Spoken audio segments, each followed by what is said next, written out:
What if the boy once called slow and simple grew up to change how humanity sees the universe? Sometimes the most extraordinary minds begin with the harshest doubts. Many of us are told we're not good enough, smart enough, or capable enough. But history proves those voices can be wrong. Einstein's story is a reminder that genius is not born in comfort, it is forged in struggle.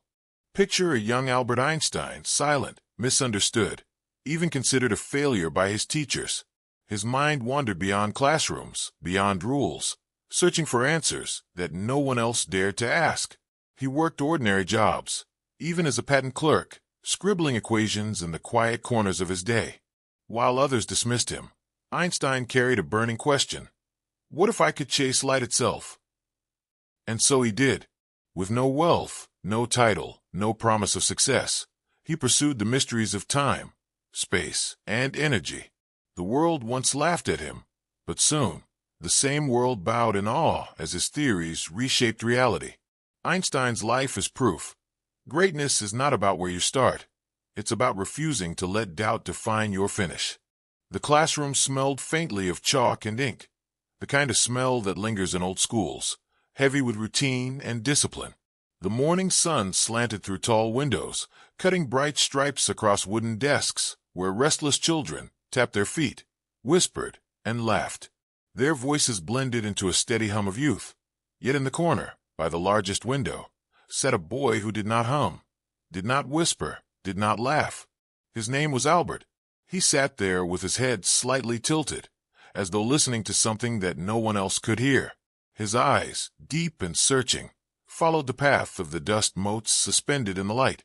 They glimmered and shifted with every subtle movement of air, and Albert's gaze traced them as if he were mapping the universe. The other children noticed his stillness, and they whispered. "He's odd," one said. "He's slow." Another added, giggling.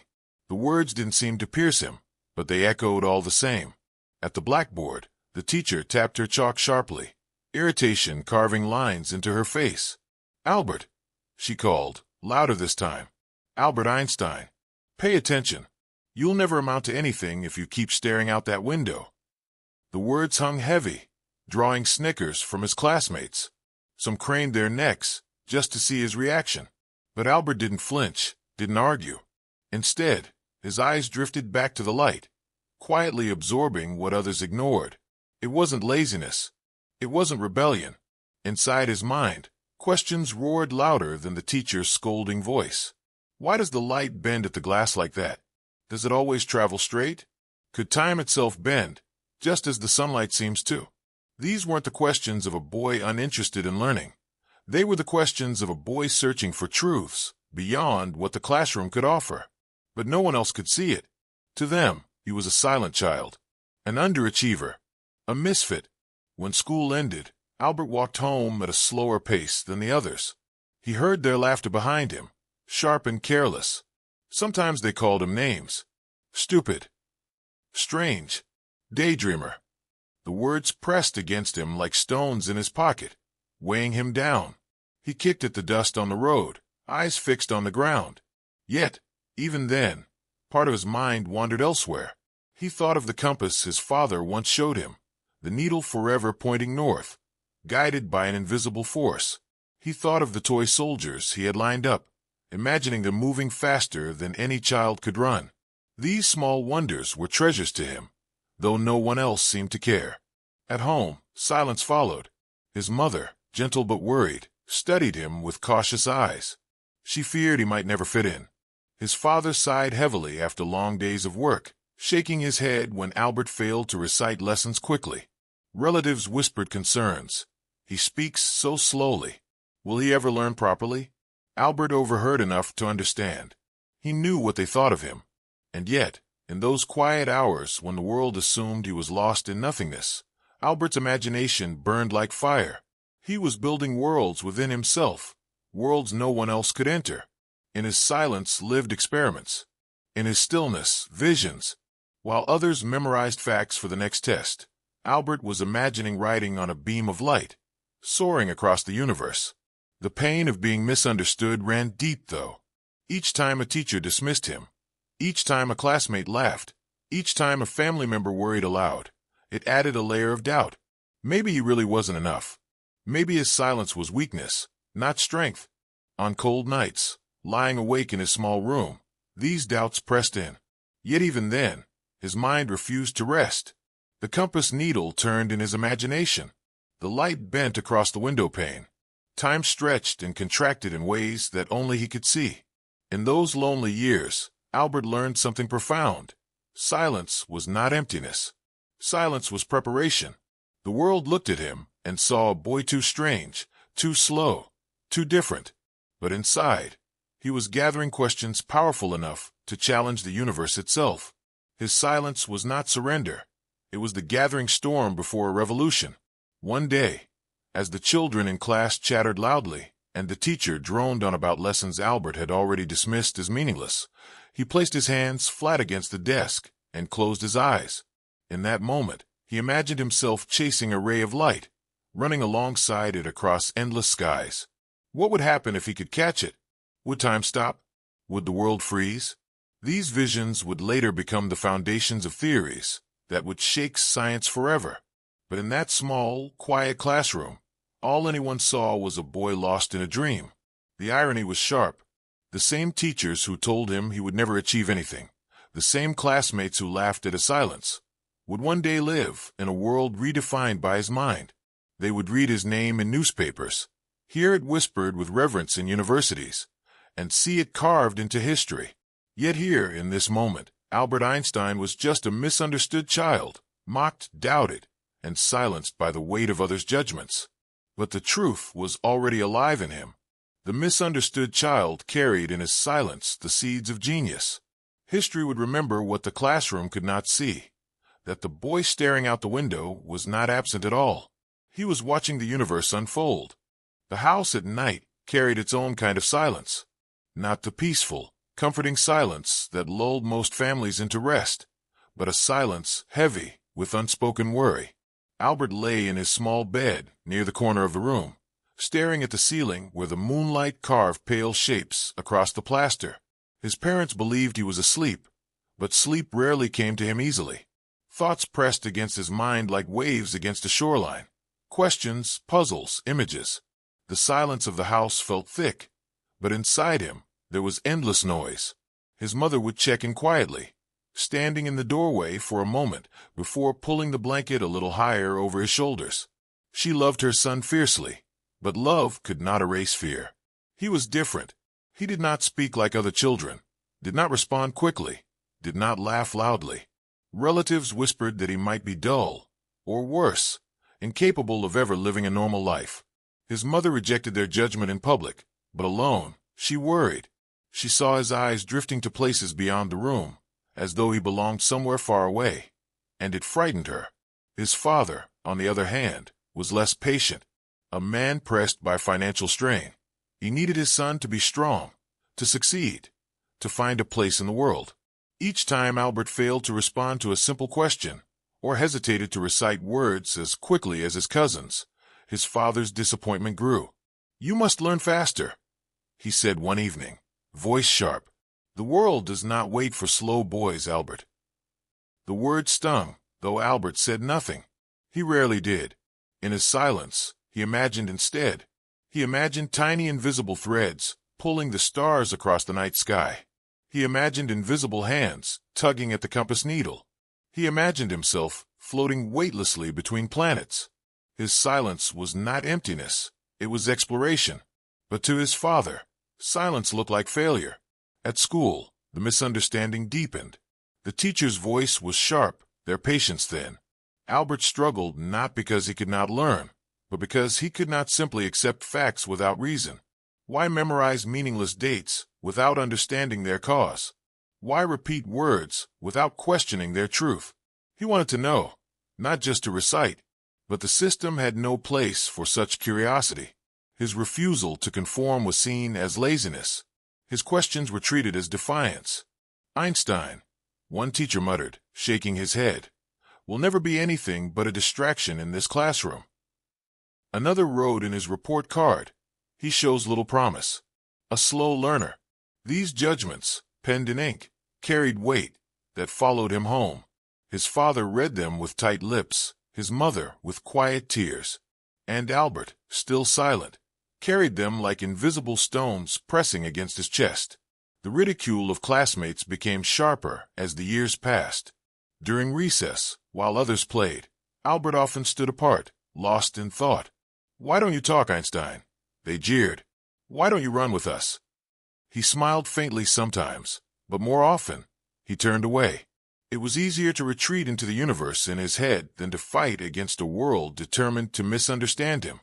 Yet, even in that heavy silence, there were sparks of revelation. The compass his father once gave him continued to fascinate him. He would sit for hours, turning it slowly in his hands, marveling at how the needle always found its way north, guided by an invisible force he could not see. That unseen power told him something profound.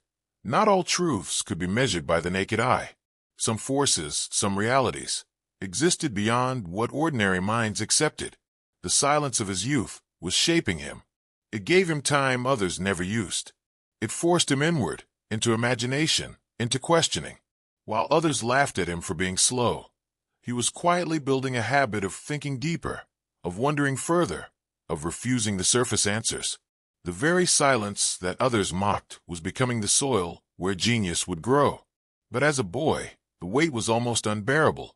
He longed, sometimes desperately, for someone to understand, for a teacher to see curiosity instead of defiance, for a classmate to see imagination instead of strangeness, for a father to see promise instead of disappointment. On long walks home from school, he would drag his shoes through the dirt, head low, shoulders heavy. Each insult echoed, each frown burned. Still, the universe kept calling. The moon above, the compass needle, the light bending at windows. These were whispers only he seemed to hear.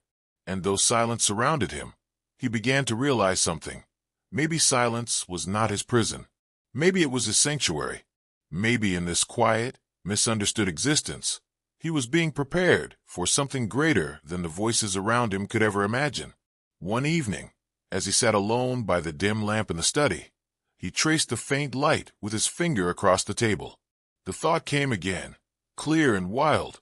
What if I could catch the light? What if I could chase it until I became one with it?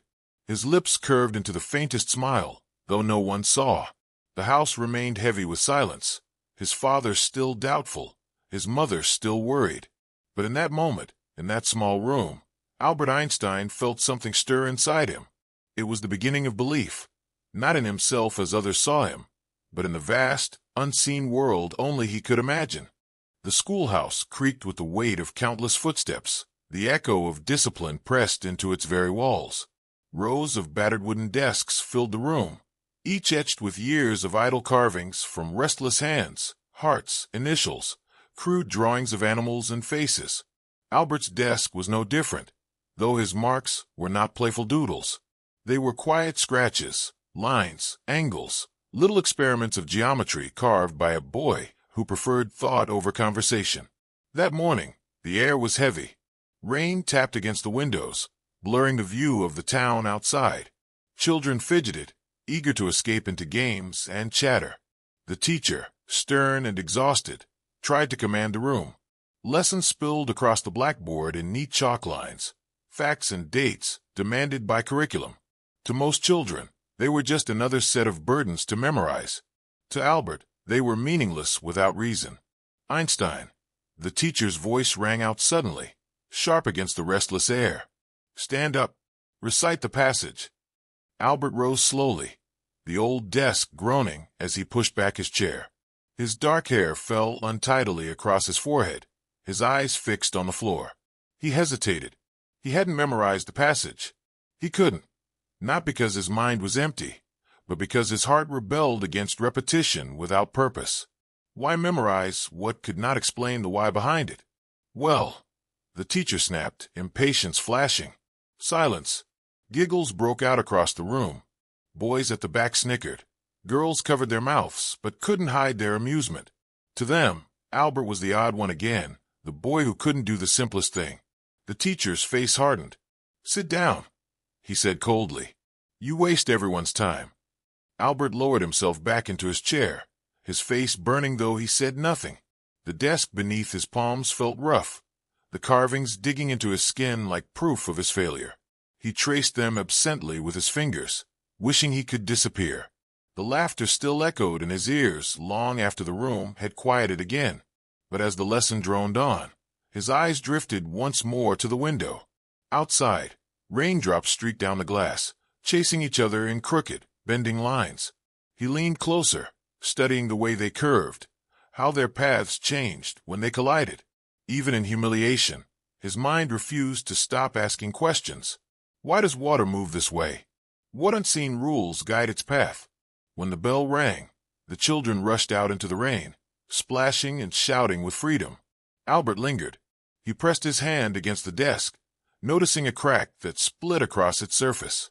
It reminded him of himself, flawed, judged as broken. Yet cracks, he thought, allowed light to pass through. Maybe being broken wasn't the end. Maybe it was a beginning. On the walk home, rain plastered his hair to his forehead. His satchel grew heavy with damp books, but heavier still was the shame of the classroom. Every insult replayed in his mind. Slow, lazy, waste of time. He felt them like stones pressing deeper into his chest. For a moment, he wondered if they were right. Maybe he was different in the wrong way. Maybe silence really was weakness. But then, as he passed a puddle at the roadside, he paused. The gray sky reflected in the water, fractured by ripples from falling drops. He crouched down, mesmerized. Each ripple spread outward, circles colliding, patterns forming. In that simple puddle, he saw something others never stopped to notice, order hidden inside chaos. He smiled faintly. When he reached home, his father was waiting. "Another poor report," he muttered, tossing a paper across the table. His mother picked it up, her brow furrowing with quiet sorrow. Albert looked away, clutching the strap of his bag. He wanted to tell them that he wasn't lazy, that his silence was filled with questions too large for his age. But the words caught in his throat. The silence pressed heavier than ever. That night, he sat again at his broken desk, a small lamp casting weak light. He opened his notebook, its pages mostly blank, and began to draw the patterns he had seen in the puddle. Circles, lines, arrows. His pencil moved quickly, almost desperately, as though each mark on the paper pulled the weight off his chest. He wasn't memorizing. He wasn't reciting. He was discovering. The broken desk had humiliated him in front of the class, but alone in the quiet of his room, it became something else, a place where the misunderstood child could create. And perhaps, somewhere deep inside, Albert realized something that night. Being misunderstood was painful, but it was also powerful. While others laughed and doubted, he was learning to see the world differently. The cracks they mocked were the very cracks that allowed him to glimpse truths invisible to everyone else. The broken desk was not a symbol of failure. It was the silent witness of a boy who would one day change the universe.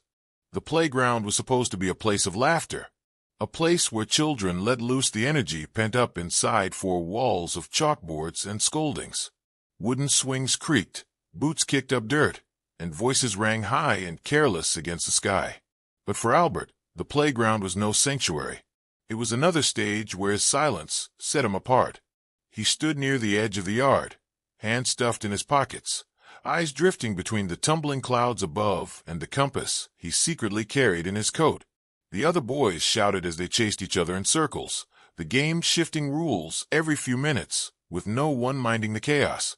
Girls skipped rope in practiced rhythm, their laughter filling the air like birdsong. But Albert wasn't part of either world. He lingered, still as a tree, watching, wondering. "Why don't you ever play, Einstein?" One boy jeered, slowing down just long enough to smirk before running off again. Another chimed in, louder so the group could hear. "Maybe he's too slow to keep up." The circle of laughter widened. Albert forced a smile, faint and fleeting, but said nothing. He never did. Instead, he crouched near the ground, tracing shapes into the dirt with a stick. Circles, lines, connections no one else noticed. The world mocked his silence, but in his silence, he was exploring. Each mark in the dirt was a question, a possibility, a fragment of thought too vast to put into words. Still, the loneliness cut deep. The sound of children running past him without ever stopping to invite him, and weighed heavier than their insults. He longed, sometimes desperately, to belong, to be called into the circle, to be part of the laughter. But whenever he tried to join, the rhythm broke, the others growing impatient with his hesitations, his silence. So he learned to stay at the edges, to carry his world inside rather than risk rejection. One afternoon, as he sat apart, his teacher walked past the playground. She watched him with a frown. "Einstein," she said sharply, "you must learn to be like the others. You will never succeed if you always sit alone." The words were meant as guidance, but to Albert they felt like a sentence. He lowered his eyes, gripping the compass in his pocket tighter, as though the invisible force guiding its needle was the only truth he could trust. The playground games continued, unbroken by his absence. He watched a ball soar high into the air, then curve back down into eager hands. His mind followed its arc, imagining invisible equations behind the flight. Gravity pulling, velocity fading.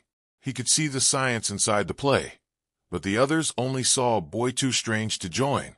When the bell rang, the children rushed back inside, still laughing, still buzzing with energy. Albert lingered again, walking slowly across the empty yard. His footprints trailed behind him, a lonely pattern etched into the dirt. The silence pressed against him, but within it, he felt a strange comfort. The world outside the circle was cruel, but the world inside his imagination was limitless. At home, his mother noticed the way he lingered by himself, the way he never spoke of friends. She tried to comfort him. "Albert, it's all right to be different," she whispered one evening, stroking his hair. "The world does not always understand people who think differently." Her words were soft, but even she could not see the vastness of what brewed inside him. That night, as the moonlight spilled across his desk, Albert drew again in his notebook. Circles overlapping, lines bending, arrows chasing each other in endless loops. They were echoes of the playground games he never joined, translated into visions only he could see. To him, even loneliness became a teacher. The games of others became questions of physics. The silence of exclusion became space for imagination. Yet he could not escape the ache. He longed for a hand on his shoulder, for laughter that included him, for the simple joy of belonging. Instead, he turned once more to the compass, its needle unwavering, its force invisible yet undeniable. It whispered to him that unseen truths existed, that just because others could not see them did not mean they weren't real. Perhaps, he thought, the same was true of himself. The lonely playground carved pain into him, but it also carved resilience. It taught him to carry solitude without breaking, to find wonder in places where others saw nothing. He was the silent child, misunderstood and mocked. But within that silence, on the edge of the playground, Albert Einstein was quietly preparing to reshape the world. The classroom air felt heavy that day. Dust floated in thin beams of sunlight, slanting through the tall windows, the silence broken only by the scratch of chalk against the blackboard. Albert sat at his desk, smaller than the others, back straight, but shoulders weighed down by the familiar tension of not belonging. His fingers traced the wooden edge of the desk, eyes fixed on the board but mind wandering, pulled into mysteries far larger than arithmetic sums. The teacher's voice was sharp, cutting across the rows of children. "Einstein," he barked. Albert looked up slowly, startled from the depths of thought. His hesitation alone seemed enough to anger the man. "What are you doing? Why do you always sit there like a stone? Speak up." Albert opened his mouth, but words tangled before they left his lips. He wanted to explain what had held him, that he had been imagining light moving across space, faster than anything his classmates could see. But how could he say that? How could he put into words the questions that filled him, when even the teacher dismissed him? The teacher slammed his hand on the desk. The noise jolted the room, sending a ripple of laughter through the children. "You are useless, Einstein. A fool who will never amount to anything." His voice was louder now, meant to humiliate. Each word dropped like a stone into Albert's chest. The laughter stung worse than the insult. He lowered his head, eyes burning. The room blurred, chalk dust mixing with tears he refused to shed. Silence wrapped around him again, not the silence of thought this time, but the silence of pain. At recess, the whispers followed him. "Did you hear? The teacher said he'll never amount to anything. Another voice added, maybe he's right. Einstein's always staring into space like a crazy person. Albert walked past them, every step heavier, his heart pounding as if to drown out their voices. When he reached home, his mother saw the weight in his eyes. "What happened, Albert?" she asked gently. He shook his head, unwilling to repeat the cruelty. But later, when he sat alone in his room, the words echoed louder than ever, useless. A fool. Will never amount to anything. He pressed his hands against his ears, but he could not silence them. They were carved into him, sharper than any cane could strike. For a moment, he almost believed them. Almost. But then his eyes fell on the compass resting on his desk. The same compass that had fascinated him since childhood, the needle always pointing north, guided by an invisible force no one could see. He picked it up, turning it slowly, watching the needle resist his efforts, always steady, always sure. The memory of his first wonder returned, the realization that unseen forces shaped the world. And in that moment, Albert whispered to himself, almost defiantly, "I am not useless. I just see differently." The words were quiet, but they steadied him like the compass needle. Days turned into weeks, and the insults did not stop. Teachers grew impatient with his silence. Classmates laughed at his odd ways. But inside, Albert began to build a wall, not to shut out the world, but to protect the fragile fire within him. A fire no insult could extinguish. Still, the pain lingered. He often lay awake at night, staring at the ceiling, wondering if he truly was destined to fail. His heart ached for approval, for someone to see beyond his silence, someone to believe in him. But each harsh word reminded him that the world did not easily accept those who were different. And yet, perhaps it was in that very rejection that his strength began to take shape. The words meant to break him became a challenge. The cruelty that sought to silence him forced him deeper into thought, into questions bigger than those who mocked him could ever imagine. The harsh words echoed, yes, but like sound waves bouncing inside an empty chamber, they reverberated until they transformed. Each insult became fuel. Each dismissal became proof that he had to trust himself when no one else would. Years later, the world would remember Albert Einstein as a genius. But on that day, in that small classroom filled with laughter at his expense, he was only a silent child, misunderstood, humiliated, but quietly refusing to let cruel words define him. The morning air was crisp, carrying the faint scent of wet earth and the distant clatter of horse-drawn carts on cobblestone streets. Albert walked to school, hands tucked into the pockets of his worn coat, satchel heavy with books that seemed too small for the depth of questions in his mind. He kept his head low, not out of shame, but out of habit. The world had taught him to blend, to avoid attention, even as his imagination rebelled against the confines of ordinary life.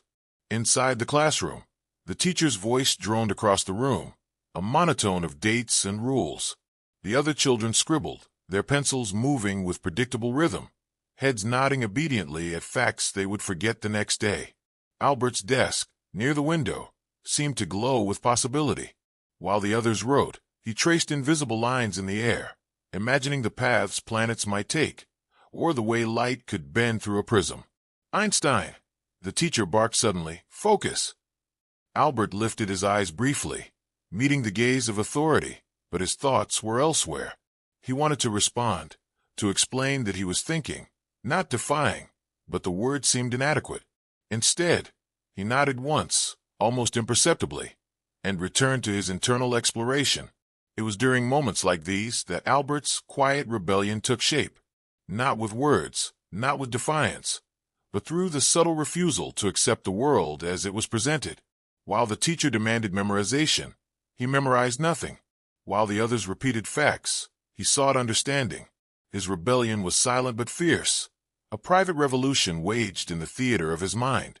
Recess brought no relief. The playground was filled with games of chase and mock battles, with children shouting over one another in uncoordinated symphonies of energy. Albert stood on the periphery, observing patterns. He noticed how a ball curved through the air, how its velocity changed when caught, how friction from the wet grass altered its course. The others laughed and tumbled over one another, but he saw equations hidden in their motions. His notebook, ever present, contained sketches of arcs, vectors, and thought experiments that no teacher would ever understand. At home, the rebellion continued in private. He would lie awake for hours under the dim glow of a candle, drawing circuits of imagined machines, scribbling theories in margins of old notebooks, and repeating the words of a father who did not yet understand him. You must learn faster. You must conform. Albert didn't conform. Instead, he learned in his own way, quietly, fiercely, in a language of questions and curiosity that was entirely his own. And yet, the world pressed him relentlessly. Teachers scolded. Classmates mocked. Parents worried. Each day brought a subtle push to silence his imagination, to conform to routines he could not respect. But Albert's rebellion was stronger than the noise. It was not loud or violent. It was a whisper of defiance, a steadfast refusal to allow the expectations of others to confine him. Sometimes he would sneak to the window, tracing the motion of clouds, imagining them as rivers of gas moving across the sky. Each curve, each bend, each pattern in nature told him stories no textbook ever could. While others memorized words, Albert memorized wonder. He refused to let the world dictate what he should see, how he should think, or whom he should become. The loneliness of his rebellion was profound. Friends were few. Teachers did not understand him. Even family questioned the worth of his silent pursuits. But the quiet defiance in his heart began to forge resilience. Every insult became a test. Every misunderstanding became fuel. The world doubted him, but he refused to doubt himself. By evening, Albert would sit at his small desk, pencil in hand, notebook open, sketches sprawling across pages. Circles, lines, stars, beams of imagined light, each a small victory over a world that did not yet recognize the value of questions. The silent rebellion became habit, then passion, then identity. It taught him that genius is often quiet, misunderstood, and relentless. In those years, Albert Einstein learned a truth few children ever discover. Rebellion does not always roar. Sometimes it whispers in the mind, dances in imagination, and builds quietly beneath the weight of misunderstanding. And when the time comes, a mind shaped by quiet rebellion will change the world in ways that laughter, scolding, or conformity could never achieve. It was a gray morning when Albert first noticed it, the spark.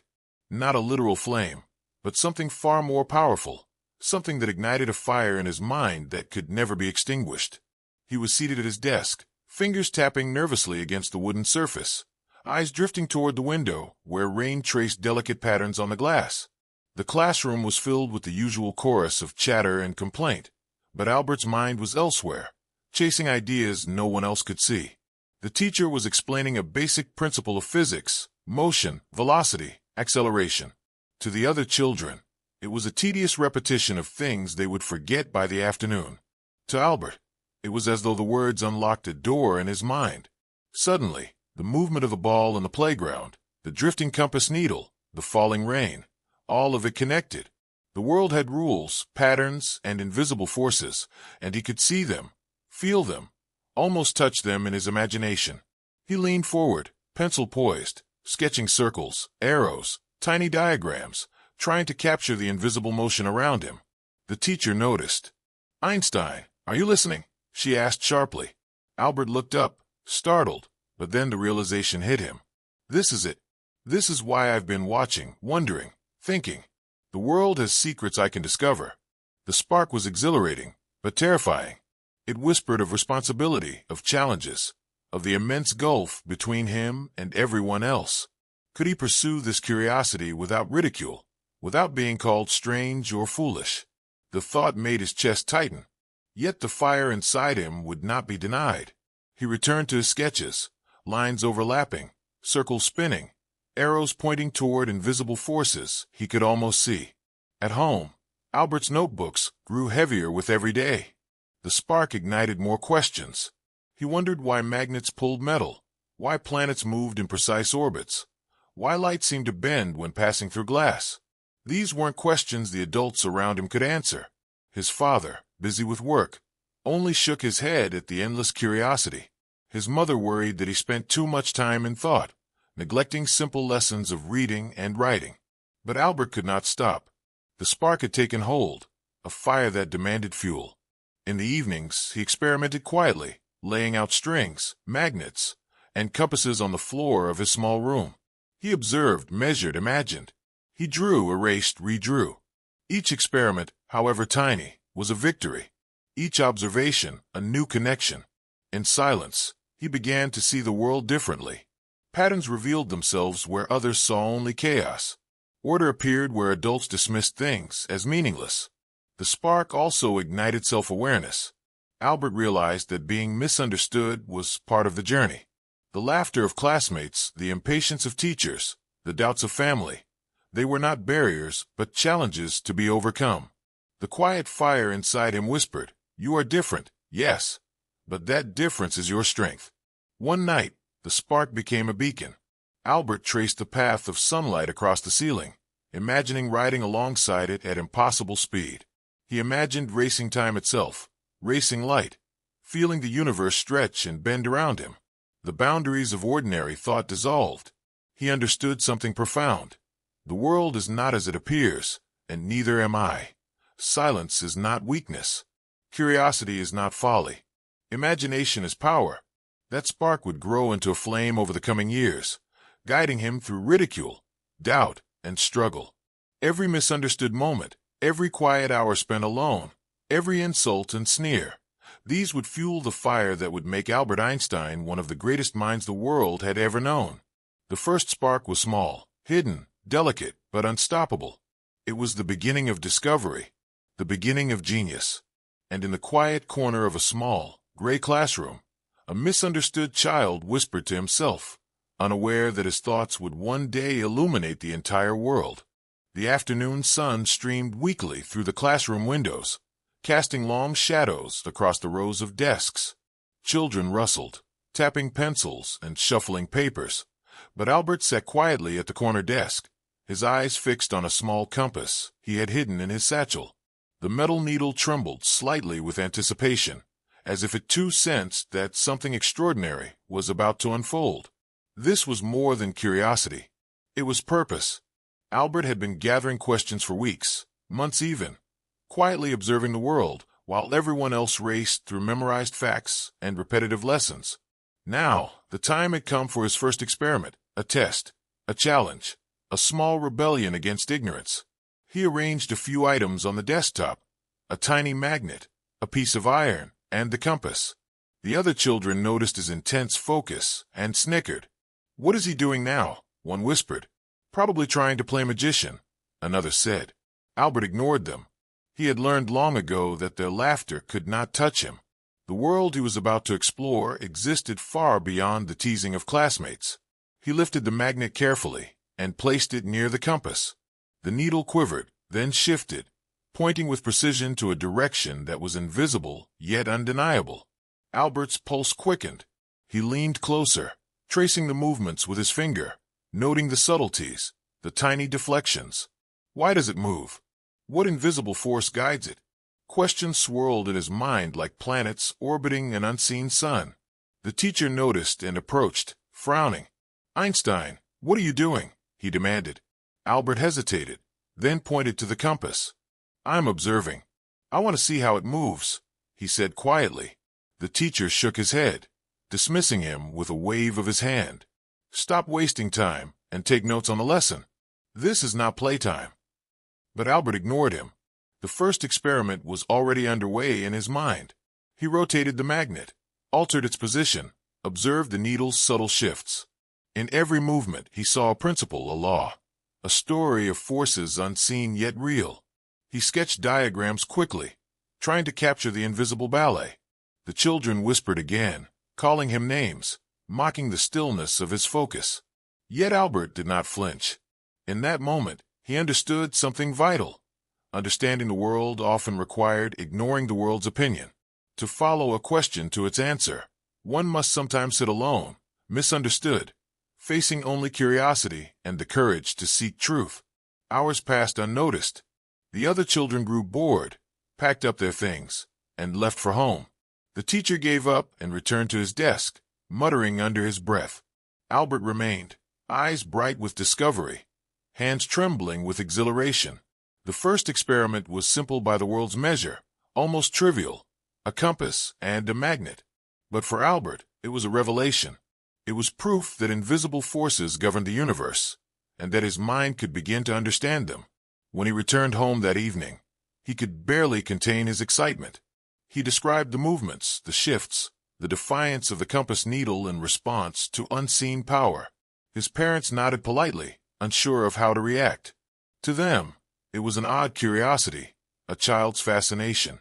But Albert knew better. It was the beginning of something larger, a first step into a life defined not by words spoken aloud, but by questions asked, experiments conducted, and truths discovered. That night, Albert lay awake in his small bed, eyes wide in the darkness. The memory of the needle, the tiny dance it had performed under his direction, replayed over and over. He could feel the pulse of the universe, subtle and infinite, guiding him toward questions even the wisest adults had never dared to ask. The spark ignited weeks ago had become a flame, burning steady and bright, lighting the path for the child who no one understood. The first experiment was not just a test, it was a declaration. Albert Einstein, silent and misunderstood, was beginning to chart a course that would defy expectations, challenge authority, and ultimately transform the world. In the quiet of a small room, with a compass trembling under his careful hands, a genius was awakening. The nights were the hardest. While other children slept peacefully, Albert often lay awake, eyes tracing the shadows on the ceiling, mind spinning with questions too large for the small bedroom he occupied. The world outside his window was quiet, the streets empty, the soft glow of gas lamps painting long, lonely streaks across cobblestone paths. Inside, the silence was thick, almost suffocating, yet it carried the whispers of possibilities unseen by anyone else. His father slept nearby, snoring lightly, oblivious to the struggles and triumphs of the boy in the corner. His mother, exhausted from the day's chores, had long since surrendered to slumber. Albert, however, could not sleep. Not yet. His mind was alive with curiosity, with wonder, with questions about forces, light, motion, and time. Sleep seemed trivial compared to the vastness of the universe, calling to him in the quiet. On one such night, he sat at a small desk, a candle flickering beside him, casting uneven shadows that danced like ghosts across the walls. He opened his notebook and began to write, though he did not yet have words to describe the mysteries swirling in his mind. Symbols, sketches, arrows, circles, lines connecting ideas. This was his language, his voice in a world that could not understand him. Memories of the day's experiments with the compass returned vividly. He remembered the needle trembling and shifting, obeying invisible forces he could feel but not see. He imagined the earth spinning, the sun pulling planets in invisible arcs, and the light bending as it passed through water. His mind, restless and unquiet, refused to rest, pressing against the boundaries of childhood understanding. At times, the loneliness felt unbearable.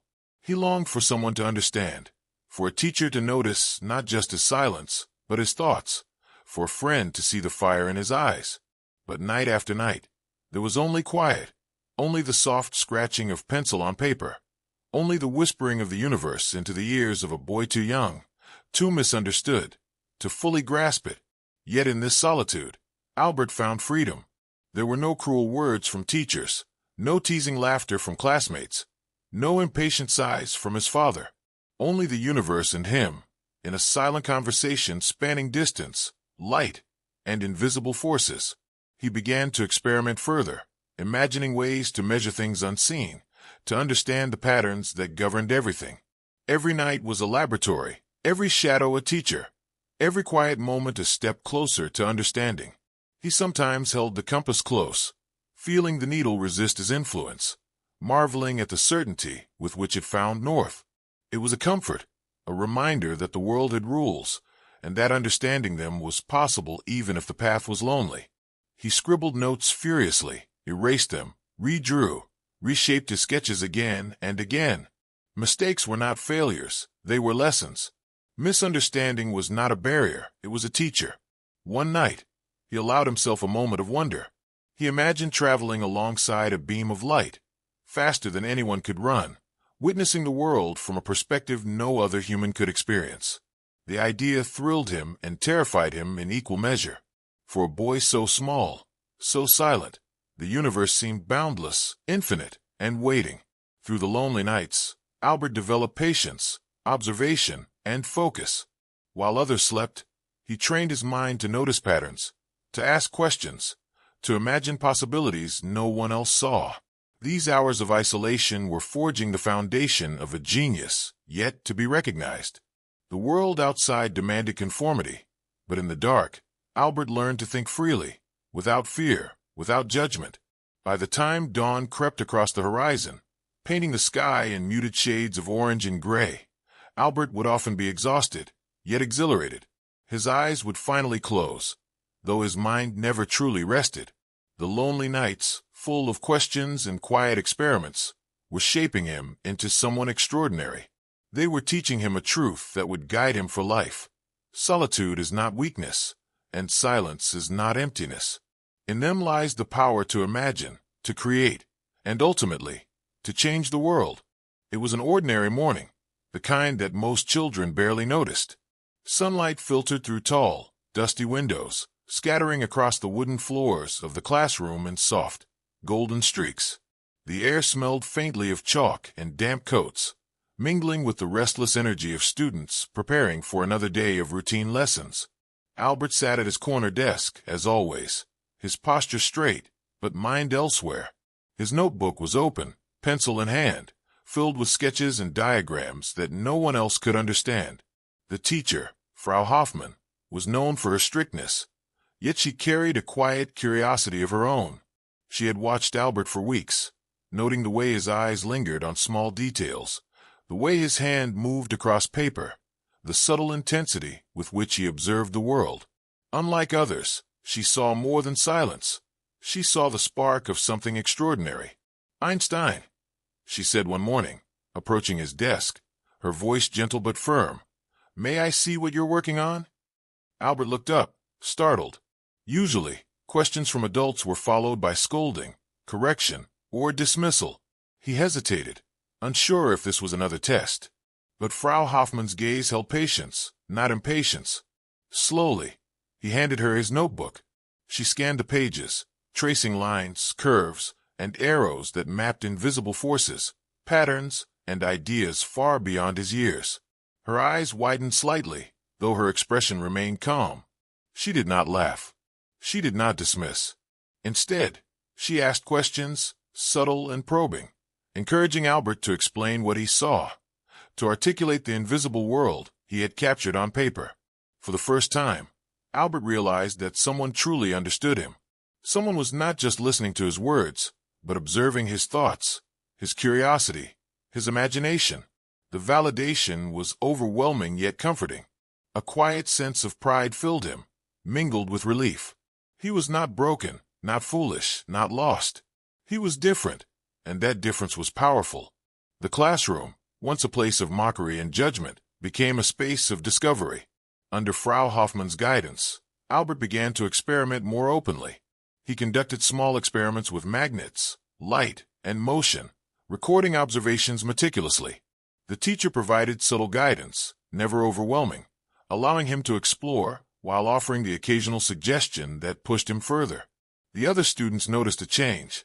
Some mocked at first, whispering about the attention he received, but Albert no longer flinched. He had discovered that understanding, even if rare, was more important than approval. The lessons from Frau Hoffmann were unlike any other. They taught him that intelligence was not about repetition or obedience. It was about curiosity, observation, and courage. At home, he recounted fragments of these interactions with excitement, though he quickly realized his parents could not grasp their significance. They nodded politely, offering encouragement that felt distant. Albert needed no more validation than the teacher's presence, her recognition of his mind's capacity, and the freedom she provided for it to grow. The first conversations with Frau Hoffmann ignited something within Albert, the belief that he could pursue his questions fearlessly. Her subtle mentorship became a lighthouse, guiding him through the storms of misunderstanding, ridicule, and doubt. In her, he found proof that brilliance could be nurtured, and that silence was not an obstacle to greatness, but a vessel for thought. As weeks turned into months, Albert's confidence grew. He began to share ideas in small ways, not to impress others, but to clarify his own understanding. He realized that being seen and understood by even one person could make the difference between a life constrained by silence and a life expanded by discovery. Frau Hoffmann became more than a teacher. She became a bridge between a misunderstood child and the vast universe waiting to be explored. That day, Albert understood a vital truth. The world often fails to recognize potential, but one person who truly sees can ignite a journey that no ridicule, doubt, or mockery can ever extinguish. In the quiet classroom, amidst chalk dust and faint sunlight, the silent child began to believe in himself, and that belief would one day carry him to heights that no one else could imagine. The school auditorium smelled faintly of polished wood and dust, a space meant for assembly, but often silent except for the murmurs of children waiting impatiently. Albert sat near the back, shoulders straight, hands folded over his notebook. The other students chatted and fidgeted, oblivious to the anticipation that crackled beneath the surface. Today was different. Today, Frau Hoffmann had promised to present some of the class's work for review by a visiting scholar. Albert felt a flutter in his chest, a mixture of excitement and apprehension. Recognition was foreign to him. Praise had always been elusive. The laughter of peers, the scolding of teachers, the weight of being misunderstood, it all weighed heavily on his young shoulders. But Frau Hoffmann's calm confidence reminded him that he belonged here, that he had something valuable to offer. When the visiting scholar, a tall man with spectacles perched precariously on his nose, entered the room, the students hushed instantly. Papers shuffled, chairs scraped, and the air was thick with expectation. Albert felt his pulse quicken. Frau Hoffmann approached, holding his notebook gently. "This is Albert Einstein," she said softly but firmly. "He has been conducting experiments and recording observations that demonstrate a deep understanding of natural forces beyond his years." Whispers ran through the auditorium. Children looked at him curiously, some skeptically, others with awe. The scholar leaned forward, examining the pages of diagrams and notes Albert had painstakingly created. Arrows indicated forces, lines traced the path of imagined light, circles denoted motion and curvature. His eyes widened as he traced the meticulous patterns. "This is remarkable," the scholar said finally, voice low but filled with genuine admiration. "He has a clarity of thought and depth of observation that many adults fail to achieve. Such insight is rare at any age." Albert's heart raced. Recognition, real and profound, washed over him. It was different from the fleeting compliments of teachers or the empty praise from classmates. This acknowledgement validated not just his curiosity, but his entire way of thinking, his silent rebellion, and the countless nights of solitary study. The other children watched in stunned silence. Some seemed jealous, others simply amazed. For the first time, Albert felt a shift, not just in how others saw him, but in how he saw himself. He realized that being misunderstood did not equate to being incapable. His silence, once a source of shame, had been the vessel that allowed him to observe, to experiment, and to grow. When the scholar asked him to explain one of his experiments, Albert's voice was quiet, yet confident. He described the motion of the compass needle, the effect of the magnet, the unseen forces guiding its movement. Each word was measured, thoughtful, precise. He could feel the awe in the room, the acknowledgement that he was seeing and understanding something invisible yet real. Frau Hoffmann watched him with quiet pride. She had known all along that Albert's brilliance was unique, but seeing the recognition from someone outside their small world was profoundly satisfying. For Albert, this was a turning point. The validation he had longed for, the recognition that his silence was not weakness but strength, began to cement his confidence.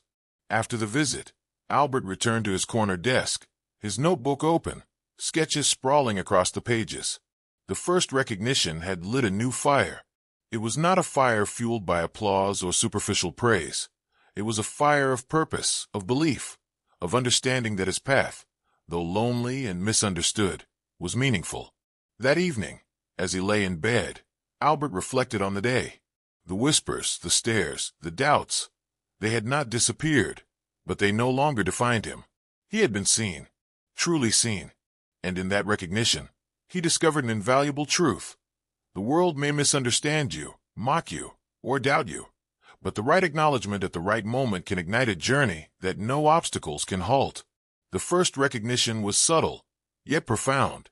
It was the beginning of a realization that would shape every experiment, every question, every thought he would pursue in the years to come.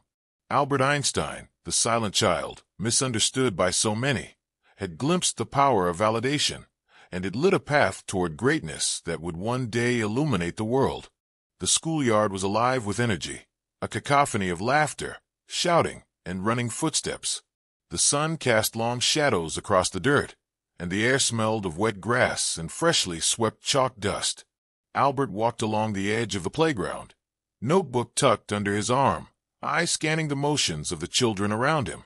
They were playing games of chase, ball, and rope skipping, and yet, for Albert, each movement was a puzzle, a small experiment in motion, gravity, and timing.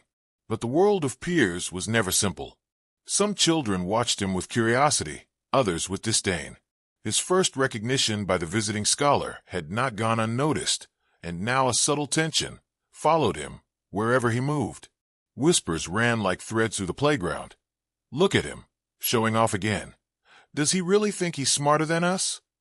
Albert ignored them, as he had learned to do, but their voices gnawed at the edges of his confidence. A group of boys approached, blocking his path. One, taller and louder than the others, sneered. "Einstein, what are you doing? Thinking again? You should be running like the rest of us." The others snickered, circling around him. Albert's fingers tightened around the notebook, but he stood firm. Silence had become his shield, observation his weapon. "Why don't you play?" another boy asked mockingly. "Or are you too busy imagining the world will bend to your stupid ideas?" The laughter rose, harsh and cruel. Albert felt a familiar ache in his chest, the sting of exclusion and misunderstanding. Yet, beneath the discomfort, something new had begun to emerge, a quiet defiance. He no longer sought approval from those who could not see, no longer measured himself by their games or their laughter. Instead, he turned his attention to the world around him. He observed the arc of a thrown ball, the way sunlight glinted off puddles, how shadows stretched and shrank with the sun's movement. Every action of his peers became a data point, a piece of a puzzle no one else noticed. In this way, the challenge of peers transformed from a source of shame into a source of insight. The taller boy lunged forward, trying to snatch the notebook. Albert instinctively pulled it close, stepping back. "Stay away," he said firmly, surprising even himself with the force in his voice. The other boys hesitated, their smirks faltering. They could not understand the intensity of thought, the quiet storm brewing within him. It was not aggression. They could not see the calculation, the curiosity, the genius emerging from years of solitude. After the confrontation, Albert retreated to the edge of the playground, where no one could reach him. He opened the notebook and traced the arcs of motion, the imaginary paths of the ball, the invisible forces shaping the world. In solitude, he found clarity. The challenge of peers, the teasing, the attempts to belittle him, became material for learning. Each insult, each act of exclusion, sharpened his mind, reinforced his focus, and strengthened his resilience. By the time the bell rang, the other children had returned to their lessons, their energy spent. Albert packed his notebook carefully, thinking of the lessons he had learned without a single teacher's instruction. Peers could challenge him, mock him, or try to push him into conformity, but they could not contain the world within his mind. Later, at home, he reflected on the confrontation. He realized that genius often required isolation, not by choice, but by necessity. The challenge of peers had tested him, yes, but it had also shown him the value of focus, observation, and self-reliance. He understood now that being misunderstood was not failure, it was preparation. Each obstacle, each act of mockery, was shaping him into someone who could withstand ridicule, pursue knowledge relentlessly, and ultimately, achieve greatness. The silent child, misunderstood and challenged by his peers, was learning lessons that no teacher, no classroom, no applause could teach. He was learning resilience, patience, and the power of the mind untethered by conformity.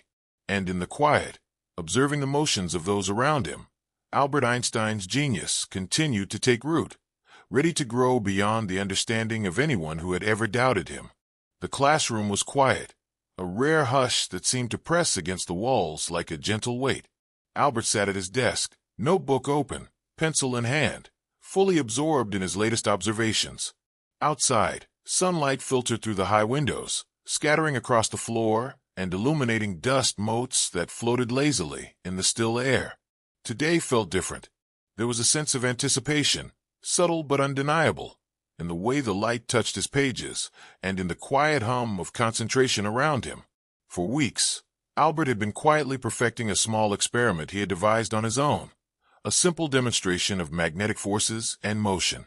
He had tested, retested, and refined every detail, meticulously recording the results in his notebook. His peers often ignored him, sometimes mocked him, but today, Frau Hoffmann had agreed to allow him to present it to the class. The other children whispered nervously, some curious, others skeptical. "What's he up to this time?" one boy muttered. Albert ignored the chatter, focusing on the compass, magnet, and carefully drawn diagrams laid out before him. He had rehearsed every step in his mind, anticipating every question, imagining every possible outcome. This was his world, controlled, precise, and full of discovery. When Frau Hoffmann gave him the nod, Albert stood and began. His voice was calm, though slightly trembling, carrying the quiet authority of someone who understood more than his years suggested. He explained the principles guiding the compass needle, the invisible forces at work, and how subtle changes affected the results. He demonstrated the experiment, adjusting the magnet with careful precision. The needle moved exactly as he had predicted. For a moment, the room was silent. The other students stared, mouths slightly open, some wide-eyed in disbelief. They had not expected him to succeed, had not considered that the boy they called strange could command such understanding.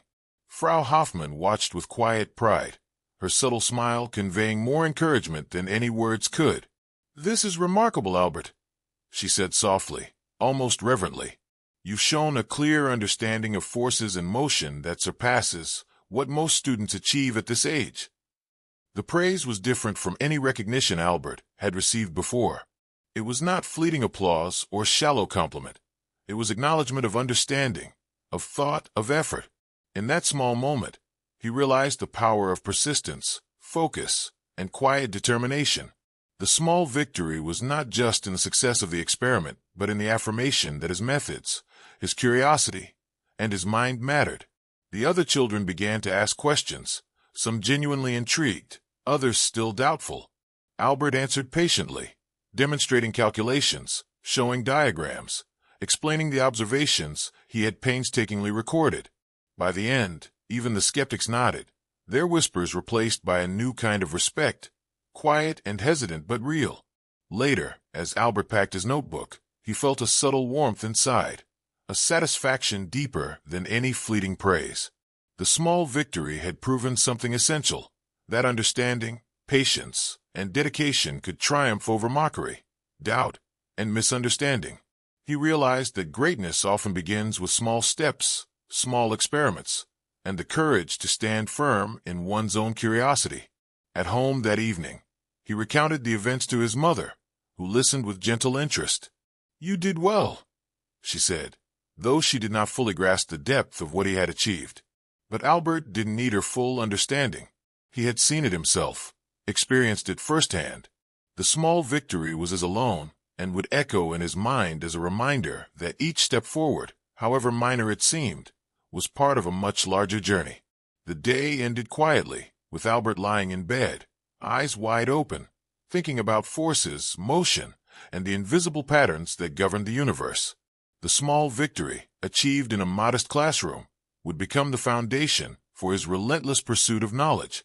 It was the beginning of understanding that even the smallest acknowledgement, the tiniest success, could ignite a flame of confidence that might one day illuminate the world. In the quiet of that night, Albert whispered to himself, "One step at a time, one discovery at a time." And in that whisper, a genius began to realize the unstoppable power of persistence, patience, and belief in oneself. The morning was unusually cold, a gray mist curling through the narrow streets outside, chilling the bones of the children as they arrived at school.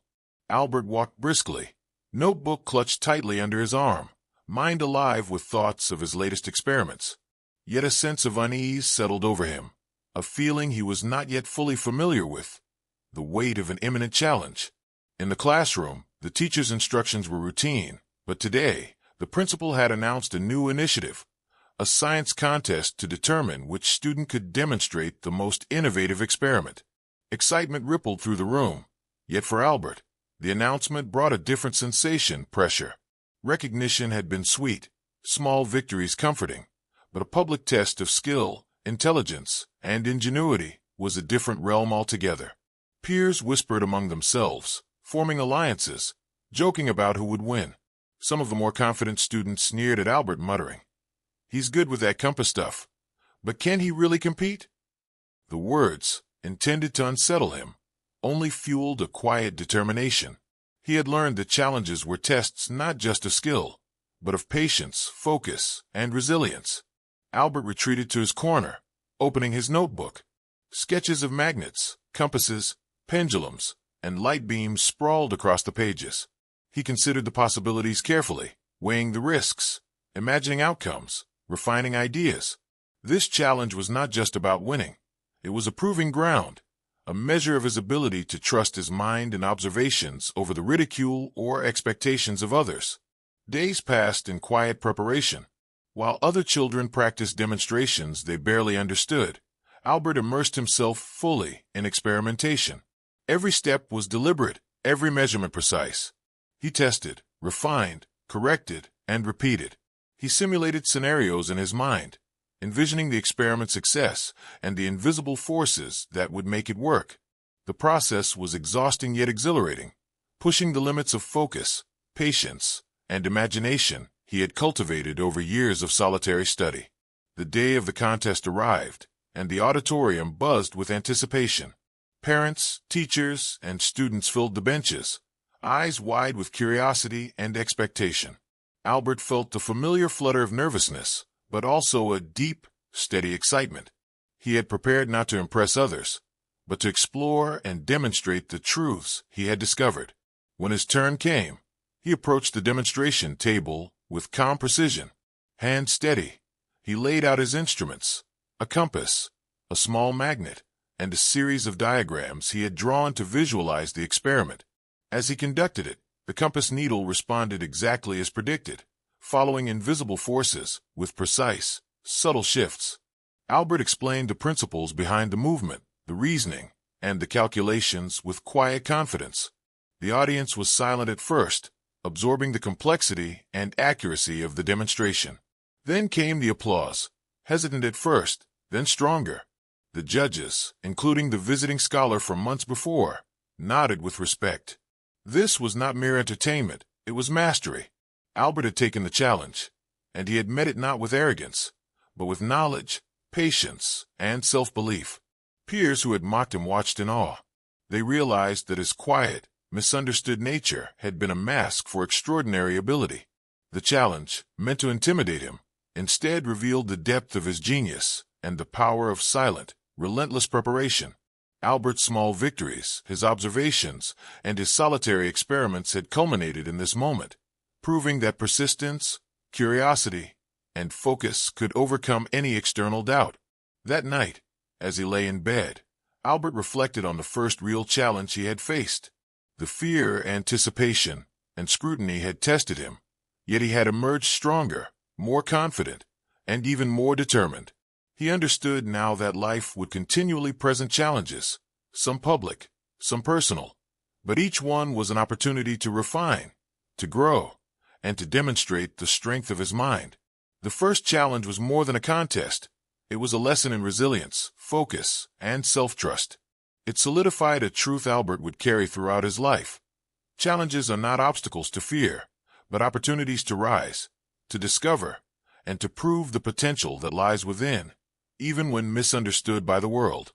The sun was setting, casting long golden rays across the small room where Albert sat alone, notebook open, eyes bright with thought. Outside, the streets were quiet, the distant hum of the city blending with the gentle rustle of leaves in the evening breeze. For Albert, this solitude was not loneliness. It was the space where ideas blossomed, where imagination and curiosity fused into vision. He traced lines and arrows across the page, diagrams of motion, light, and forces, imagining their applications far beyond the walls of his small home. He pictured planets orbiting suns, light bending through water, the invisible threads connecting all things in the universe. Each sketch was a small window into the future, a glimpse of discoveries yet to be made, a map for questions yet unanswered. Albert paused, leaning back in his chair, eyes gazing at the ceiling. He thought about the challenges he had faced, the mocking peers, the misunderstanding of adults, the isolation that had once felt suffocating. Yet now, he saw them differently.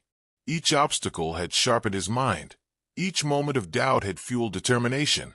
Each silent night had strengthened his vision. The child who had once been misunderstood now began to see himself not as an outsider, but as a pioneer on the threshold of understanding the universe. He imagined explaining his ideas one day, standing before scholars, peers, and the world, translating the language of invisible forces into words and equations. The vision filled him with both excitement and responsibility. Knowledge was not just discovery. It was a tool to illuminate, to inspire, and to transform.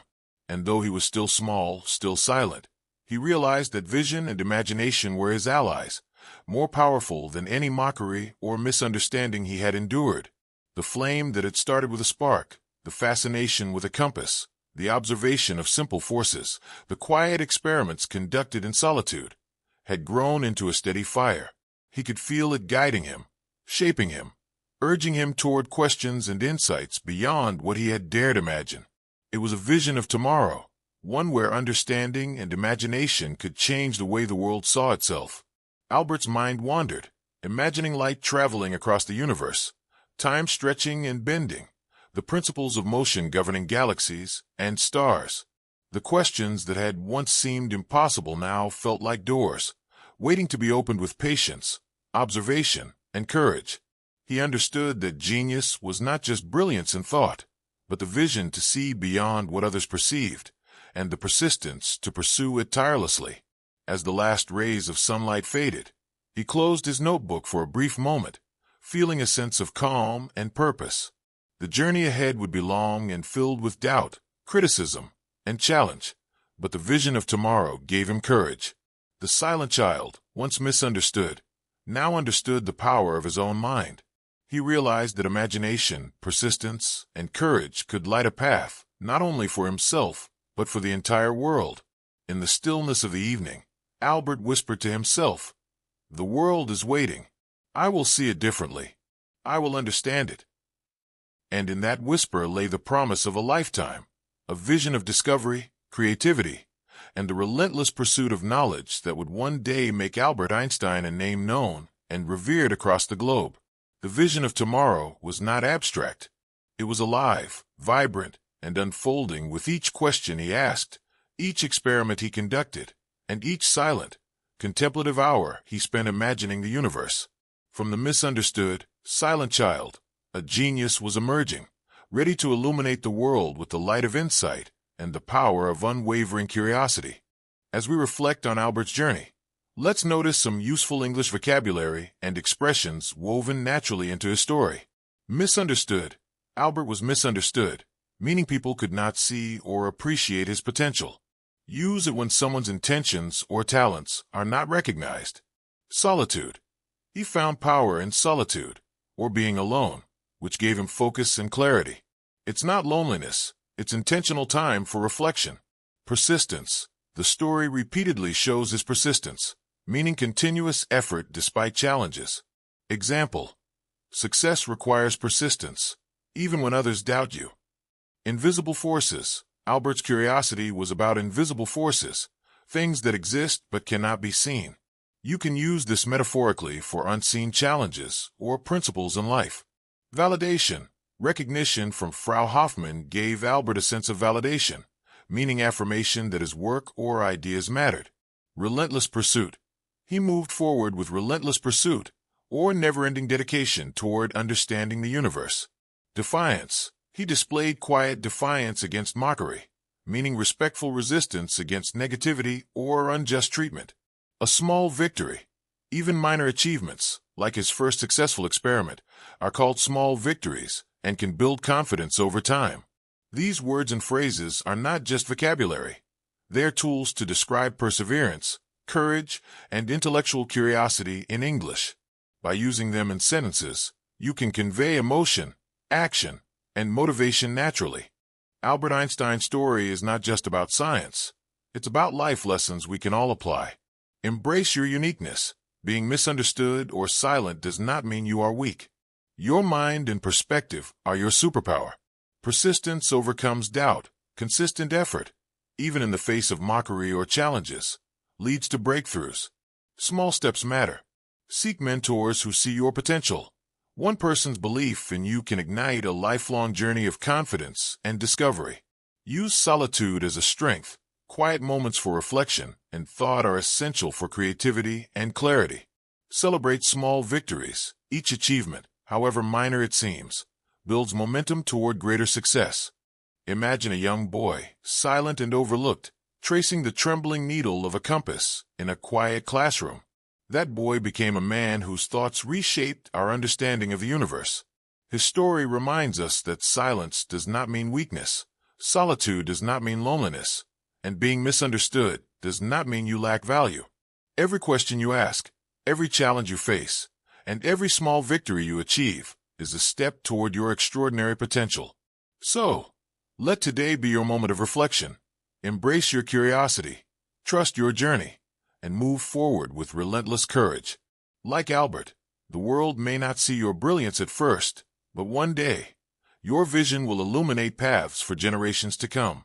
Stand tall, think deeply, and never underestimate the power of a mind determined to understand.